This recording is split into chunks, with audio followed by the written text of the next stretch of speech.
Here we go. Hello, everyone, and welcome to Out of Nowhere. Well, my guest today is Kenny W. Irish. Now, Kenny's been on, but we've just realised it's about 3 years ago since he was last on the show. So lots of things have happened in the meantime.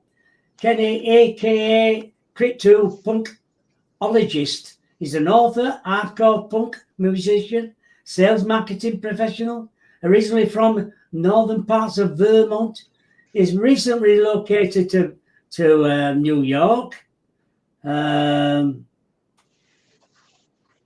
He's a lifelong lover of folklore, legends, monsters, UFO stories.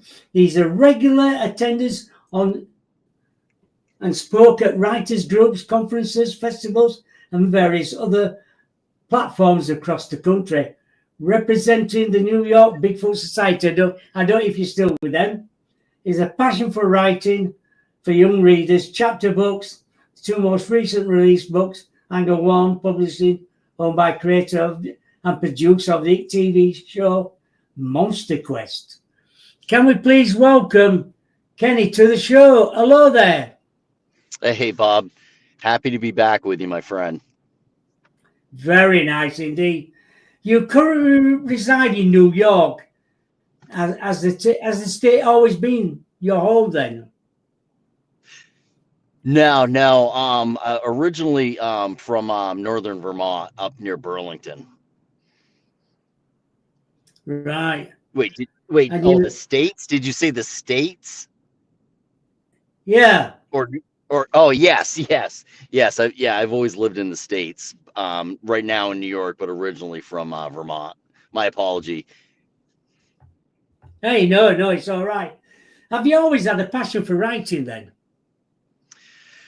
Um, you know, I have, but I haven't. It's been one of those things where I've always kind of enjoyed it. And it's how do I explain it? Like it's like anything else. Like I go through my times where I'm just like I don't ever want to write again, and then I have my times where I get inspiration, and then I'm just all over it. So that's usually kind of my whole thing. It's not like a cheeseburger, which I'm always in the mood for a cheeseburger, but I'm not always in the mood to write. What's the driving force behind the topics you focus and write about then? The main driving force is it. I mean, when we talk about passions, I think back to when I was really, really young. My first passion was monsters, mysteries, legends. Right from a real young age, I completely enjoyed being part of any Godzilla movie that came out, any type of monster movie.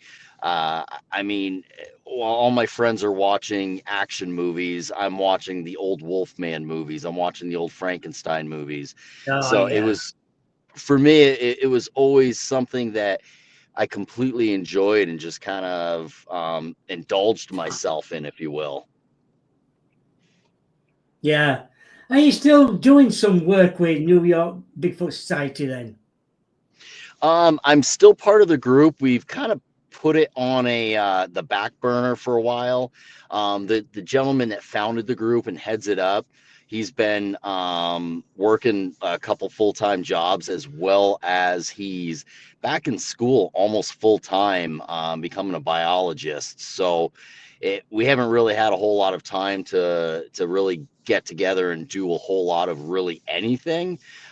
So it still exists, but we haven't been active, I guess, if you will. We've been so busy and trying to um, get things done in life outside of the society that, again, it's been put on the back burner. So we're still out enjoying ourselves, having a good time um, with the subject, but just really haven't been out in the field or anything like that. Right. Well, one of my questions was, what experience that while researching out in the field has struck you the most? Um, it's definitely would have to be a situation where um, we were in one area and we played some indigenous chanting, and after as we were leaving that area, a light kind of showed up in that area and then just never went away. The light never went away. We could never get close enough to it to actually see where it was coming from. um, we knew it wasn't like swamp gases or anything like that. It wasn't anything that was natural. But it, when we got further away, we could still see it. When we got closer to it, we could still see it, but could never get on top of it. So that was a real strange, I guess, if you will, type of situation that we came across when we were out in the boots on the ground. For me, that was the biggest. Right, yeah. What's the most experience while researching out in the field as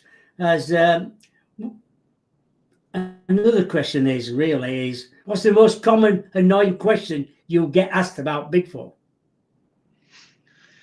The most common question I get is, "Do I believe in Bigfoot?" And my answer to that is always, "Well, it depends on when you ask me." What I mean by that is there are times where I'm talking to individuals and they're just very, very credible individuals. And there are times where I'm just like, boy, I don't know. I don't know. So, but that's usually the question that comes across the most is if I believe. And I have fluctuated with that belief, if you will. Like, I'm not somebody who wants to go out and believe. I'm somebody who kind of wants to go out and really know.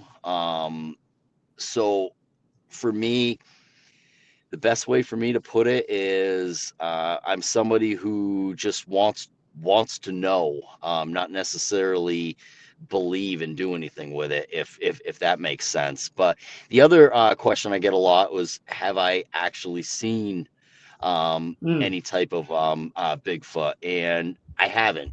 I haven't seen any creatures.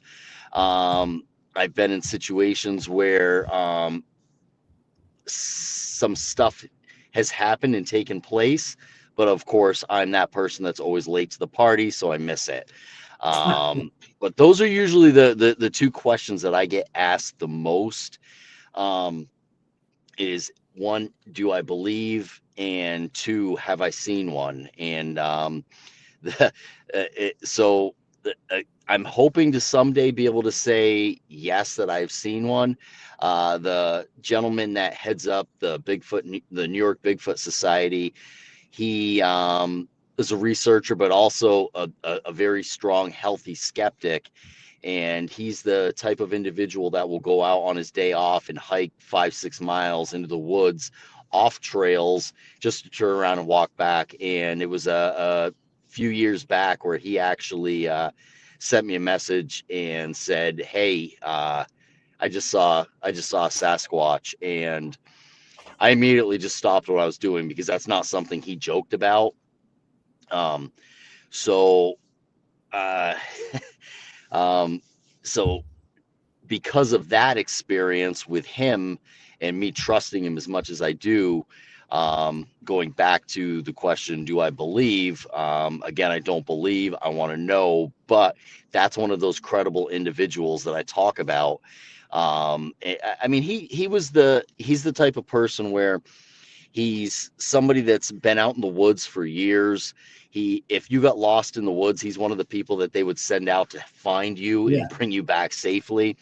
So he's a bushwhacker. He knows all the animals. His original education, his background is in animal behavior. So when we hear something in the woods, 9 times out of 10, or I'd say 10 times out of 10 that I've been with him, he knows exactly what it is. So for him to actually say he saw what he saw, that was a very, very powerful moment and statement. So that really, really, I guess, kind of ignited me a little bit more in the subject. Why do you think people think UFOs and Bigfoot are connected? I've heard many different theories. One that I've heard is that uh, Bigfoots or Sasquatch are extraterrestrial. That's one of the theories. I've heard so many different theories that, and so many different arguments revolving around it that um, I, I I haven't been able to really say one theory sounds too crazy. Like for instance, when we talk about extraterrestrial, I mean, when we think about Star Wars, Chewbacca looked like a big Bigfoot, right? And Mm. so who knows? Maybe they're extraterrestrial. Others say that they are drawn to the energy, like many animals are drawn to certain energies that some type of extraterrestrial spacecraft may throw off a certain type of energy that would bring different animals and different creatures out and kind of draw them. So I've heard multiple different theories. Um, a lot of them make sense to why that could potentially be. Um, but as far as the connection between the two, uh, it's just from what I've gathered, it's just a lot of different people have claimed to witness something that looked extraterrestrial spacecraft wise, and then also came across something that they believe to be something of the Sasquatch form. So I think with that, plus um, the subject now not being cliche, the subject now actually being popular, and people actually open to talk about it. I think with social media and different TV shows, I think that kind of put it out there in that sense as well. That there's a correlation. I don't know exactly what the correlation is. Again, there's a lot of good theories out there, Mm. I've heard more and more like oh, there's a lot of people that have this is more of a crazy kind of theory, but that the U.S. government created a warrior type creature, meaning the Bigfoot Sasquatch, um, to protect us from extraterrestrials. Now, why that doesn't really sit very well with me is before. I mean, you're talking hundreds and hundreds of years that people have witnessed Bigfoot, Yeah. Sasquatch type of Yeah. creature. That's why that doesn't really sit well with me. That it was something that the government had put together and done. Because I mean, you think 400 years ago there were Sasquatch sightings, but yet there we didn't also have the technology that we have now to create some type of human type of creature to fight against extraterrestrials. So that's one of the ones I thought that was kind of crazy and nutty, but still kind of interesting at the same time. Yeah, it's true that. What do you think it'll take the government agencies to have publicly come and out and say this species exists?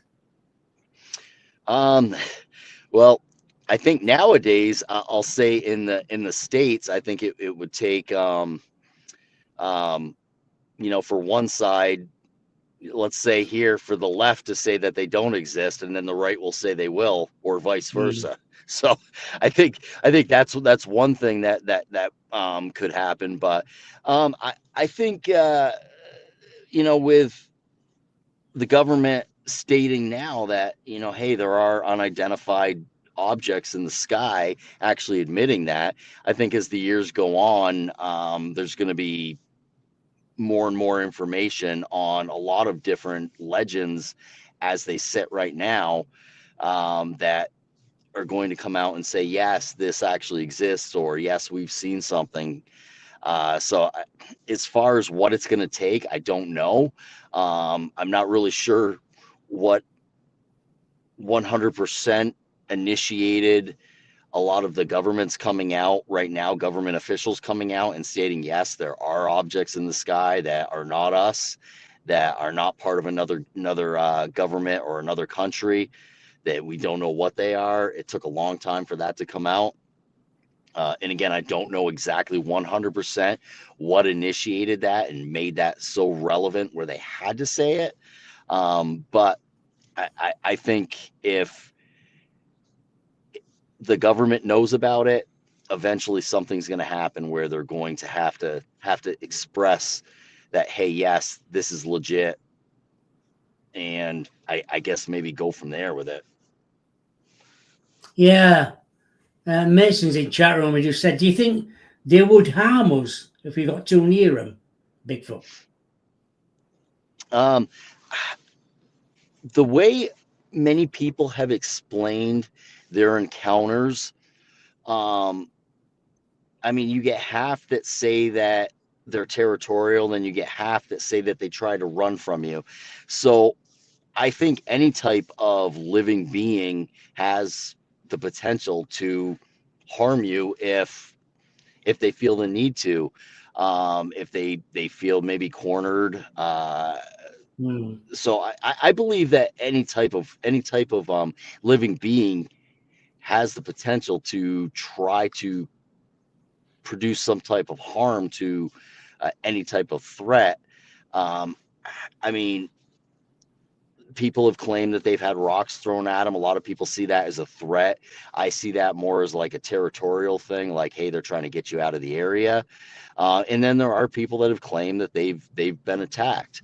At the end of the day, I don't know how something that large could attack you, and then you would survive. But then there's also that theory that there's a lot of people that disappear based off of the fact that they were Yeah. attacked and mauled, and some say eaten, some say many different other things. So, um, yeah, I mean, I think any type of living being has the potential, if need be, to hurt another person or hurt a human being. Although, if you also look at it from a human point of view, you've got certain people out there that would never hurt anybody, even when they're in one of those situations. So I would have to think that this legend existing, it would have different personalities, and there you would have your ones that just want to live in harmony and be left alone, and then you're going to have your, I guess, for lack of a better description, your asshole. What do you think Bigfoot mainly biologically is then? Oh man, that's another, I guess that's another one where I go back and forth on. um I've, some people say a, as we know, individual, that they've been around forever, that they're part human. Some people say they're part extraterrestrial. I I'm so neutral on every single one of them now, that I've gotten to a point where at one point in time I was a flesh and blood. I'm not necessarily a paranormal ghost type of theorist, Mm. but who knows? I mean, again, you've had credible people that have said, "Hey, I saw it standing there in front of me, and it literally disintegrated right in front of me." Although at the same time, when you're thinking paranormal, you're thinking, let's just say ghosts, even though paranormal is anything that's not normal. But let's just say you're talking ghosts. I mean, I've never known of a ghost to ever actually leave a footprint behind. I could be completely wrong in that, but if it is So, some sort of spiritual type of being that's able to manifest itself into more of a physical, then yes, I guess it could leave a footprint. Um, but I mean, there's, with the fact that there's so many individuals that I've spoken with that were very credible, and there's been a lot that weren't very credible in my opinion, but the ones that I've spoken with that were very credible, for them to tell you that they literally saw it disappear right in front of their eyes. What is that? Is that meaning they're extraterrestrial and just got beamed up? Does it mean they jump portals? Again, does it mean they are some type of ghost, some type of spirit? uh some people have even claimed that they're demons, and that's why they're able to show up and then leave. Boy, I don't know, man. The more you look into it and the more people you talk to, the more theories that come up. And to pinpoint one, I'm that guy where I have no problem saying I don't know. But I do also will also be that individual that also says I'm enjoying the ride until I do know. Yes. Yeah. Yeah. I agree with you there as well. In some states, you're not allowed to shoot a Bigfoot. Yeah, yeah. I know that there's in New York outside there's an area called Whitehall, New York, which is called pretty much the epicenter, I guess, for Bigfoot sightings on the East Coast, and they ended up passing that if it was to exist, they'd want to protect it. And there's been enough sightings. There were police officers that had sightings. Dan Gordon, who was a police officer, very well known police officer, and from my understanding, he even took a polygraph test and passed it, stating of what he had seen. And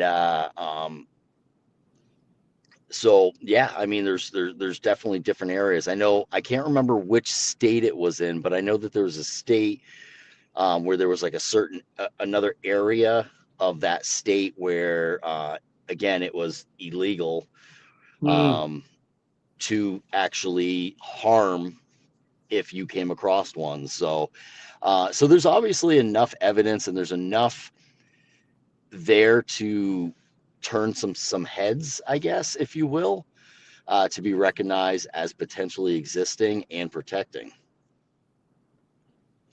Tell us about your book, American Cryptids in Pursuit of the Elusive Creatures.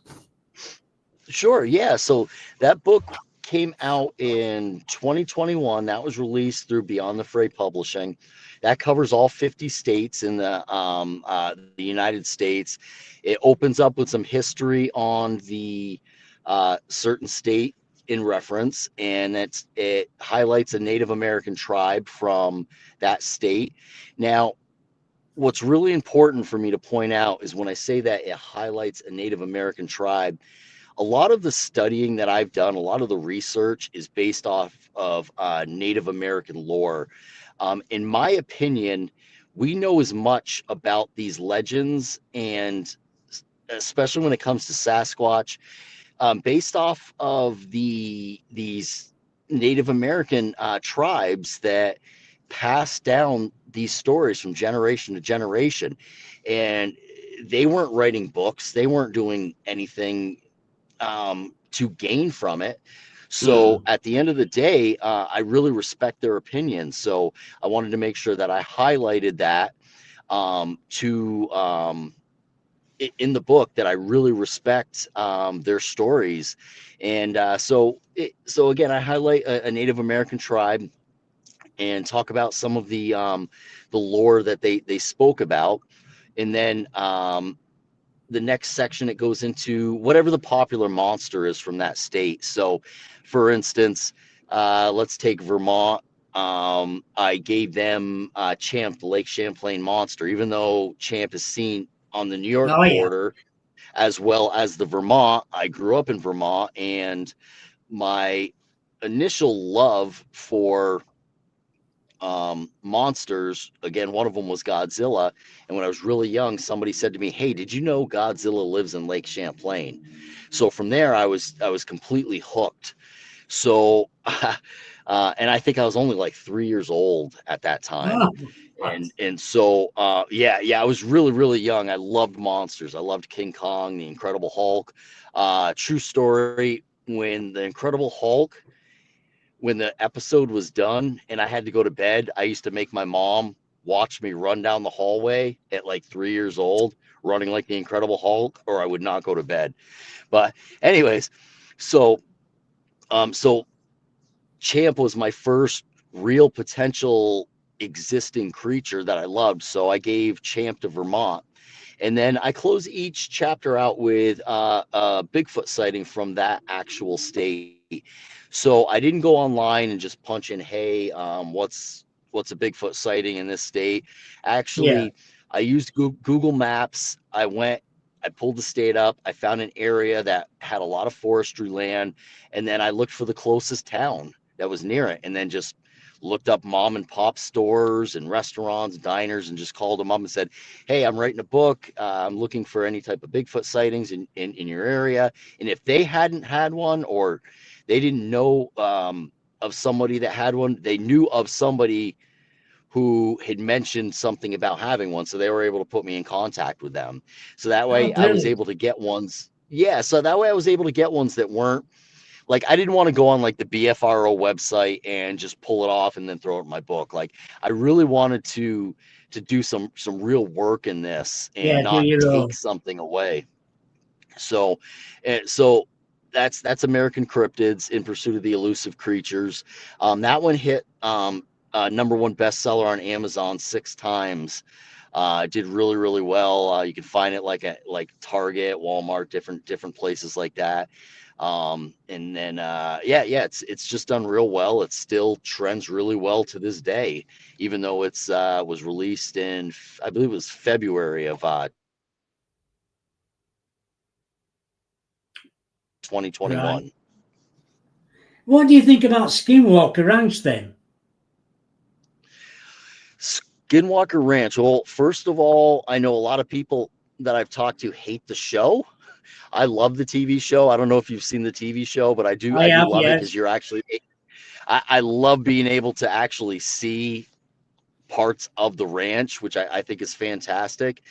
Um, it's I don't know. I'd really love to be able to go there and actually be on the property before I could really make any type of uh, I guess opinion with it. Um, which, if I ever get that opportunity, yes, I will 100% be able to. I will 100% take that, even if it means I have to leave in the middle of my workday just to get out there. I will. I Yeah. will do that. I will put everything on the line. But Skinwalker Ranch, I mean, it's for years and years. I mean, it's had strange occurrences. A lot of people say it has to do with that underneath it there is some sort of extraterrestrial hideout Yeah. where they're living, and that's part of it. I guess just for me, it's just I guess it's a bucket list situation where when anybody says Skinwalker Ranch to me, that all I want to do is talk about how I want to go there and actually be on the property. I'm just plucking names out. What about the Chupacabra? The Chupacabra, I mean, it's again, I've talked with people who have claimed to have had an encounter, have seen one. I mean, I think it very well could exist. I mean, there are a lot of people that believe it's just a dog that's got mange and some type of wild dog or wolf.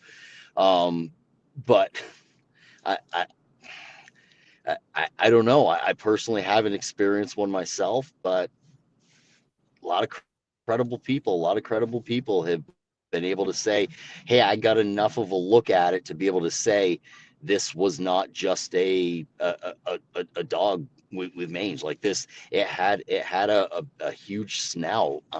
Some people have even Mm. explained it or described it to have a a dog's body, but it looks more like a horse's head than more of like a dog's head.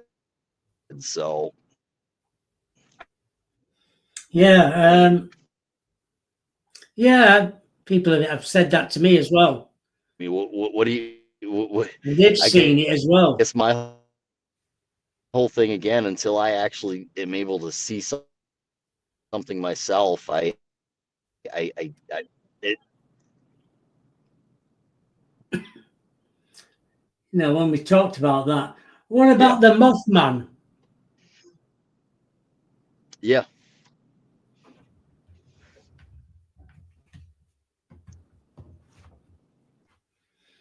Kenny, have you gone off?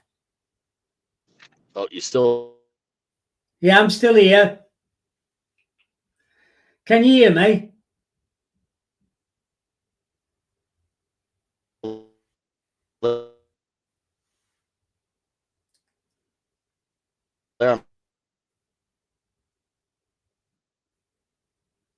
not freezing up, am I?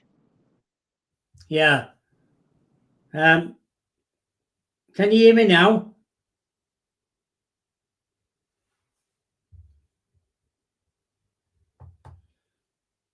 Yes, you seem to have gone at your end. Don't know why. Because it was all right a minute ago. Yeah, we're going to ask him about Mothman and various other things. So I'm sure he's done some bit of research into it all.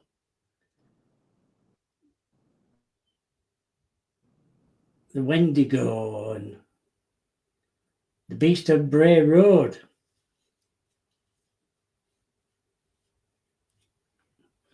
I think he's gone off a minute. He's going to try and get back on again in a minute. But it's such an interesting subject, is the Bigfoot. You know, I'm sure there's lots of people out there believe in Bigfoot because there's been so many sightings over the years. We've even got Bigfoot in the UK now. Been quite a few sightings all over the UK. And they're all over the world. You know, you talk about Australia, the Yowie in Australia. It's all over the place. But it's a very interesting topic, is Bigfoot. Everybody knows about it, are interested in it.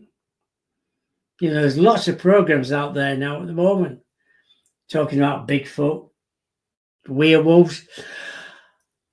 Oh, yeah. Oh. He'll be back on in a minute anyway. I was going to ask him about the Beast of Bray Road as well. It's a great subject. Don't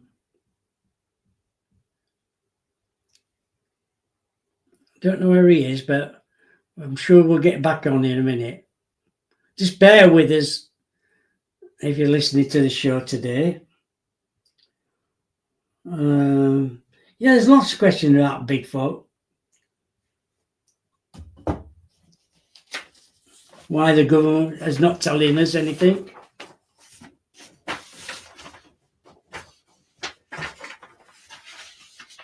Does Bigfoot communicate? Well, there's been lots of things on that.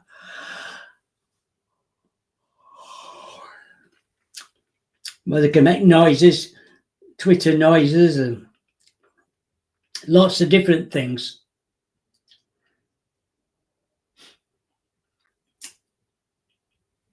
You know, when they talk about DNA studies being done with possible Bigfoot samples, and I'm sure they have been over the years and kept very quiet. You know, the government not going to tell us what they've found out. Because when you look at Egypt times, it shows them glyphs.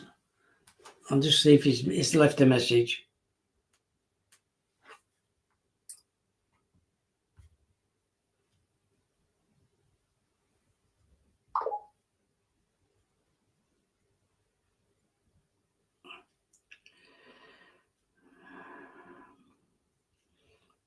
Sorry, one of the girls, Daisy, was just saying, but she's babysitting at the moment, so she can't get into the chat room. But it's good that she's listening anyway.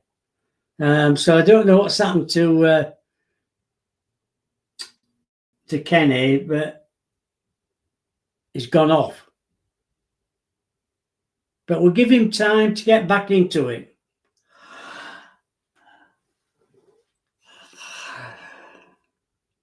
I'll send him a quick message.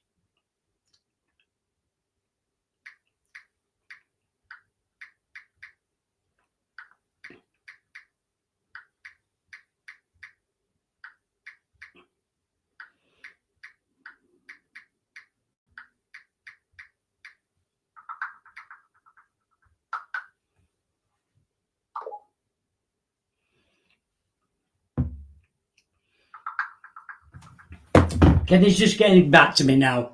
He might have a problem getting back into it. I don't know why.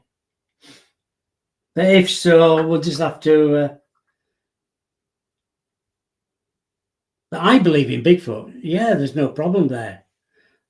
What is it? See, a lot of Native American Indians, but I'm not sure what happened. I've been trying to get back on, but it's not working. Oh, yeah, Native American Indians saying, but their grandfathers and grandfathers before that believe in Bigfoot. They used to exchange gifts. They'd leave something out, and Bigfoot would leave them something, maybe fruit or something, because they used to give them something else. So it's a very interesting topic, and I love talking about it. It looks like Kenny can't get back in.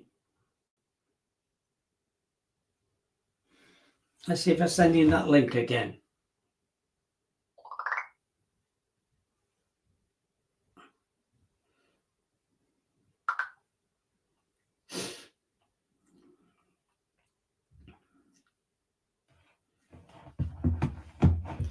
Ah, he's here. Back. I'm not sure what happened there. Hello. It don't matter. Not sure. It don't matter. That's what always happens when you're doing live. Many a time it happens like that. You know, I was going to ask you about. I know we talked briefly about Skinwalker. What about the Mothman? Yeah, that was when it dropped. Yeah, I mean, what I know about the Mothman is everything that's been written. I've talked to individuals who have claimed that they saw something that had a large, long wingspan. Other than that, I mean, I haven't really talked with anybody that claimed that it was the Mothman. So I guess I'm pretty boring when it comes to the Mothman because I really don't have a whole lot to add. What about the More, Jersey Devil? yeah, the Jersey Devil. It's some people say that they believe that it has something to do with some bats, I guess, that came over on a boat.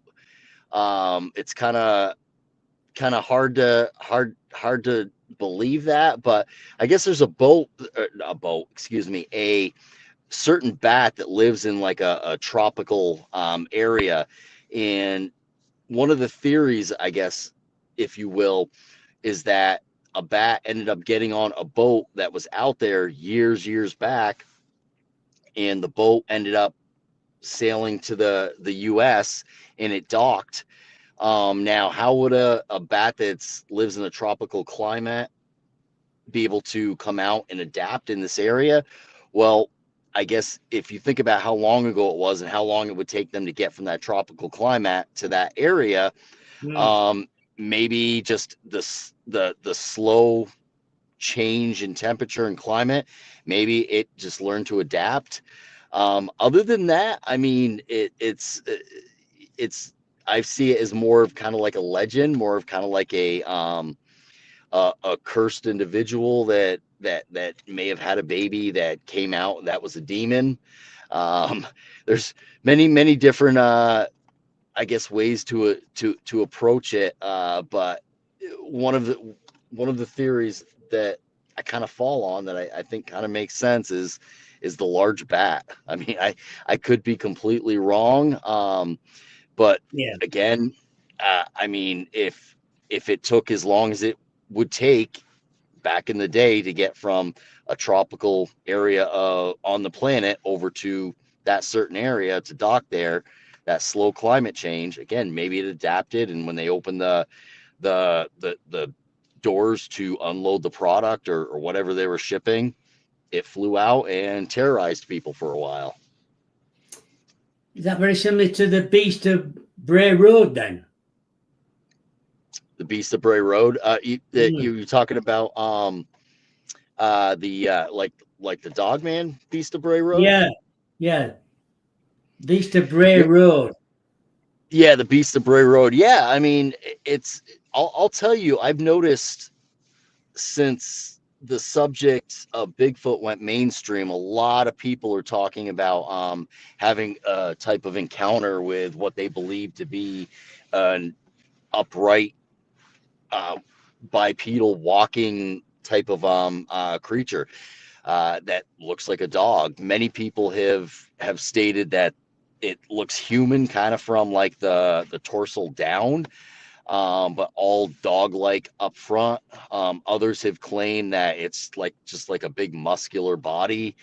And other people have just claimed that it looks like one of the old um, Wolfman characters, if you will, and that that's what Dogman is that it's not just a legend, it's an actual curse, and that people do actually transform from human to werewolf and then back and forth, and that's why they haven't come across the body. Yeah, there's been a few sightings in the UK in the last 7 or 8 years. Yeah, and Mm. I don't want to say it like this, even though this is kind of from what I've seen. I know the subject has become a lot more popular now, and I do know a lot of based off of the subject becoming more popular now. And when I say subject, I mean of Dogman.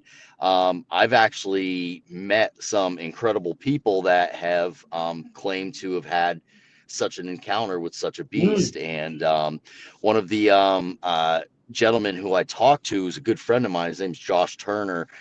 He has the a podcast show, Paranormal Yeah, I know. Roundtable. Yeah, Yeah, and he's somebody that has said, "Hey, this is what I saw." So with that said, it's somebody who I also trust, and I've had a lot of conversations with. So whatever he saw was definitely that of a bipedal dog, if you will. I mean, I've seen videos where you see dogs walking on their hind legs, but nothing that was ever 6, 7 feet tall. exactly. We talked about Bigfoot. What about the skunk ape? Very similar. Yeah, I mean, you know, from what I understand and from what I hear is that it gets that smell from the fact that it hides and lives in swamps and in certain holes and certain areas where like the water kind of has a sulfur smell to it. So that's how it's kind of been explained to me when it comes to the skunk ape, that it's more down in like the I guess Everglades area of Florida, and that's kind of where it gets that smell. Now, a lot of people that I've spoken to have claimed that something up north, more Bigfoot, Sasquatch, not necessarily skunk ape, even though skunk ape pretty much is said to be a Bigfoot, that they still have a smell. But I think the whole skunk thing, the whole sulfur smell mixed in with just the swamp water, I think that's probably where they came up with that term skunk ape. Um, but have you ever seen that footage, that thermal footage that Stacy Brown and his father ended up um, obtaining that one night? I can't say I have, Kenny. I would look that up. That is a pretty incredible piece of evidence, in my opinion, regarding the skunk ape. And I mean, I'm not easily impressed with any type of videos, but this was something that really kind of stuck out to me. And the the team that show Finding Bigfoot, they actually went out there and they tried doing the recreation, using Bobo, using the same camera, Oh thermal yeah, camera, and yet never. I mean, Bobo looked like this little tiny thing compared to what he's a was big picked up. bloke.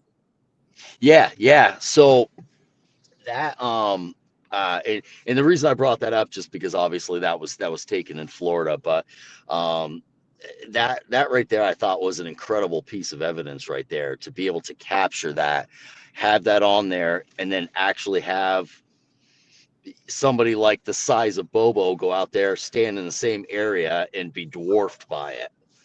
So, I don't know. I always kind of bring that up. I always like to hear, anybody who's seen it, their opinion on it. But to me, that's an incredible piece of evidence right there.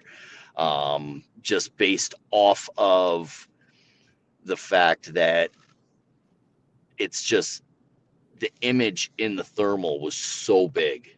It was so big. Yes, it was. It was massive. And he's a Yeah. big bloke, he's Bobo. He Yeah. must be What was it? 6'5". Renee said something, she goes, look at Bobo, his little arms. He looks like a little gummy bear. I think she said. It was hilarious. um, so that was an incredible piece of footage, and I'd love to get down there. I've talked with Stacy Brown a couple times, and I keep saying I'm going to get down there, and I pretty much have an open invitation from him. It's just a matter of finding the time to get down there, because I'd love to go out into those areas, and I'd love to see that area where Yes. they shot that footage, just for the simple fact that was one of the, in my opinion, one of the most impressive pieces of evidence outside of what people believe, the Patterson Gimlin, and this is just, again, one of those incredible pieces of, I'll almost even go as far as calling it history when it comes to Bigfoot, and in pro that they exist. Do you know anything about the Thunderbird? The Thunderbird, um, that kind of, for me, kind of falls under the same thing as kind of like the Mothman. Again, I've spoken with individuals that have claimed that they've seen something with a long wingspan, which people have said, hey, maybe it was the Mothman, maybe it was the Thunderbird. I mean, it very well, could be something that exists. Excuse me. I've got a couple credible people that I talk to that have claimed that they've seen something uh, depicting that exact description. And I know that, I'm trying to think, I think it was in Texas. I think it was like 3 teachers, if I remember right. They were on their way to school one morning, and I think they were carpooling. I could be wrong. I could be totally, completely slaughtering this Right. story. So I'm just going to put that disclaimer out there. And I believe that they actually ended up reporting it, that they saw it, and this large winged bird that is not normal to anybody in that area or anything that they had ever seen. And they ended up reporting it to the police. And I believe it was even on the news. That was a long time ago. I don't remember the exact date.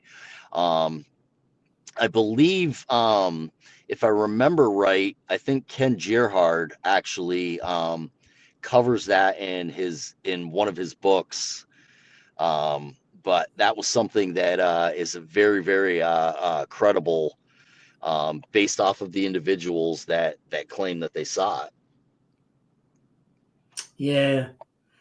What about the Wendigo? Yeah. So, anybody, I've had people ask me, hey, as far as cryptids and legends, what is the one image or being would you never want to come across? And that would be 100% the Wendigo. Um, I mean, I don't really know of a whole lot of people stating that they've had any sightings.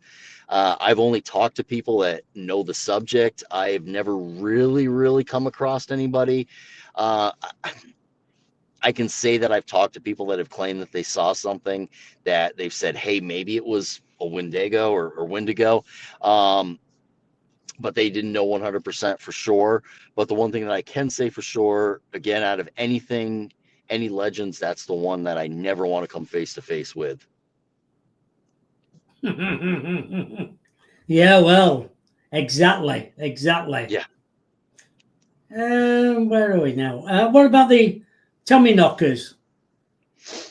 The Tommy knockers. Well, I'll be honest with you. I haven't really done any real research into any of that legend. So that's more I don't know. I really don't have a whole lot to say, I guess, on that. I don't.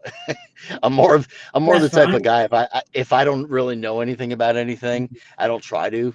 I just say, you know what, I don't know anything Yeah. about it. What about the Roberoo? Rougarou, yeah, what I think is really cool about what I've heard about that type of creature is many people claim it to be a cross between a werewolf dogman and a Bigfoot, which I think is goofy, but I think it's at the same time, I think it's really intriguing and I think it's really cool. um uh Rougarou down south, New Orleans area, running That's around right. cre- creating havoc. um a lot of people believe it's just another Bigfoot that's running around, or a dog man. But again, what I really love about the the the legend behind it is the description has never just been of a Bigfoot, and it's never just been of a dog man. It's been a cross between a Bigfoot and a dog man. Now, how you get to that, I don't, Yes, I don't, I, exactly. yeah, I don't necessarily understand, because so is it a Bigfoot body with like a canine head on the top, or is it?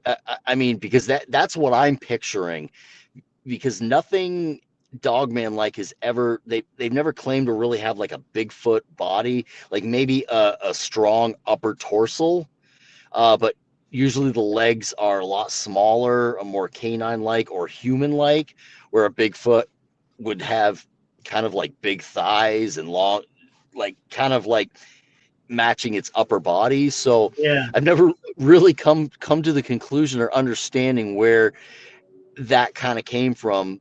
But I would have to believe that it either has a dogman type body with a more of like a human type of slash Bigfoot head, or vice versa, a canine type of head with a more human like or Bigfoot type body. I mean, it's one or the other. I guess I don't even know where to go from there. What about the Ogopogo? Yogo Pogo. I mean, in my opinion, any sea creature legend is very credible to me as existing. So, like Champ the Lake Champlain Monster, Loch Ness, Ogopogo, in my opinion, most likely to exist, probably. Right. You think so?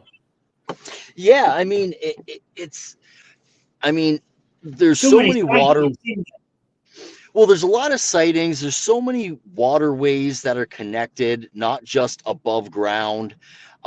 We do know that there are caverns. I mean, I'm not an expert in underground caverns, but we do know that water does connect. The majority of the world is covered with water. So for something to exist, what is it? 5%, 10% of the ocean has been explored, they say.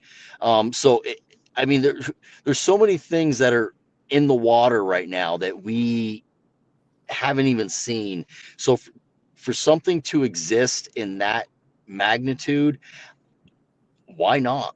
I mean, there's there's way more options and relevance to something that is connected to another water, a bigger body of water, that hasn't been 100% explored, more relevance than, let's say, seeing a bunch of Bigfoots in Connecticut. I mean, there's so much development in states, but yet there's the Bigfoot sightings seem to be going up, um, That's which right. which would make, but would also make sense if they're going through and they're cutting down trees. You'd see you'd see more and more. You're seeing more and more of them, but again, they're eventually you're going to run out of places to hide where some type of sea creature that lives in the water. I mean, that could, I mean that could hide for centuries. And I mean, like you take Lake Champlain for instance, Champ. So Lake Champlain, which is a freshwater lake, was originally part of the Atlantic Ocean, and then the great freeze came, the glaciers, and then it thawed and the water receded, and that's how we ended up with Lake Champlain. So for Hmm. something to have gotten stuck in the lake, I guess it's relevant. There's been many sightings by different credible people. The deepest part of the lake is 400 over 400 feet, from my understanding. It's over 100 miles long, so something could very well be living in there. Oh, definitely. As well, if it was originally part of the Atlantic Ocean, there's there could still potentially be some sort of connection there. Now, some would say, well, it's a freshwater lake and the ocean is saltwater. Well, I mean, if it's going through the ground, and again, I'm not an expert in this, going through different areas, I mean, the ground is a phenomenal filtration system, Does is. which will filtrate stuff. So I don't know. I have to believe that way deep down, there could still very well be different passageways. Now, could something of come from the ocean, followed some type of underground water tunnel, and then ended up in the lake? Absolutely. And well, some might ask, well, what happened to the opening? Nobody's ever come across it. Well, that might be why it's now living in this lake, because it can't get back. Who knows? Maybe it collapsed. Again, I'm not an expert in any of this, but I still think anything sea creature, serpentine type of creature is most probable, I guess, if you will, most, I don't want to say provable, but most likely to exist. Yeah, that's true. Yeah. Yeah, it's same with Loch Ness Monster, isn't it? There's been so many Yeah, sightings over the years, and I've heard people who live there saying it does exist. We don't like people coming here. yeah, and it, it does. From my understanding, is it does connect to the ocean at some point, We somehow, do. some way. So why not? I mean, it very well could be. I saw a movie, um, maybe 5 6 years ago. I think it was called The Mag. Um, it's about the large shark, where they thought they were actually at the bottom of the ocean, and they weren't. There was actually another layer, and when they went down there, they saw all kinds of weird creatures. So, um, Makes you wonder. obviously, what's that? It just makes you wonder what is down there. Yeah, it was called. The movie's called the Maglodon, about the large shark. Oh yeah, the man. And Yeah, I know. I think I've seen that. yes, yeah. So they go down. They realize that the bottom of the ocean isn't the bottom of the ocean. They actually force their way through, and they go down at the bottom. And when they come back out, they actually leave an opening, and that's why that large shark ends up escaping and now terrorizing everybody. So I don't know. It just got me thinking. And again, I mean, when we talk about only have explored 5 to 10% of the ocean, I mean, again, it very well could be. It very well could be something like that. I'm sure as well. Just about run out of time. Where can people get your book? And if they want to get in touch with you, where can they find you? Sure. Yeah. Well, the easiest way to get any of my books, obviously, is to go on Amazon and search my name. Most people are already signed into their Amazon account anyways. So I've got a few different books. I've got American Cryptids in Pursuit of the Elusive Creatures, which released in 2021.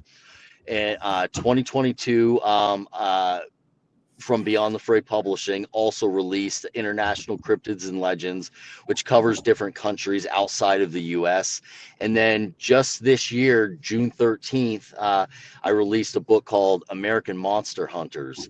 And what that book it does, I actually take the reader on a journey, just like American Cryptids and International Cryptids and Legends, on a journey across the states, talking with all the greats, the individuals that have been researching this subject for a long time. So I ask questions not necessarily about Bigfoot or anything like that. I ask questions like, what's your favorite holiday? Where did you grow up? Different things. So you really get to know these researchers. So Yeah. some of the names that are in the book, like Lauren Coleman's in the book, Cliff Barackman's in the book, Ken Gerhard, Todd Neese, Lyle Blackburn, they're all in the book. I had conversations with all of them. So Adam Brilliant. Davies. So you'll find out all kinds of stuff that you have heard, but then there's going to be some stuff that you're going to come across that you didn't know. There was stuff, I mean, I've talked to these guys a lot, and there was stuff I didn't know that came out during the conversations. Paul Bartholomew's in the book, Steve Coles. So yeah, a lot of the greats that have been doing it for a long time and have put a lot of time into it. It's kind of me kind of interviewing them, but more of a conversation. And it's the book isn't about me and interviewing them or having conversations with them. The book is really about them, and it's all Yes. their own words in their chapter. So I didn't go in and change any of the wording. It's all lingo that they use and things that they would say. So it's doing really, really well. It was a top new release on Amazon. And the artwork on it is phenomenal. It was done by Mr. Sam Sheeran.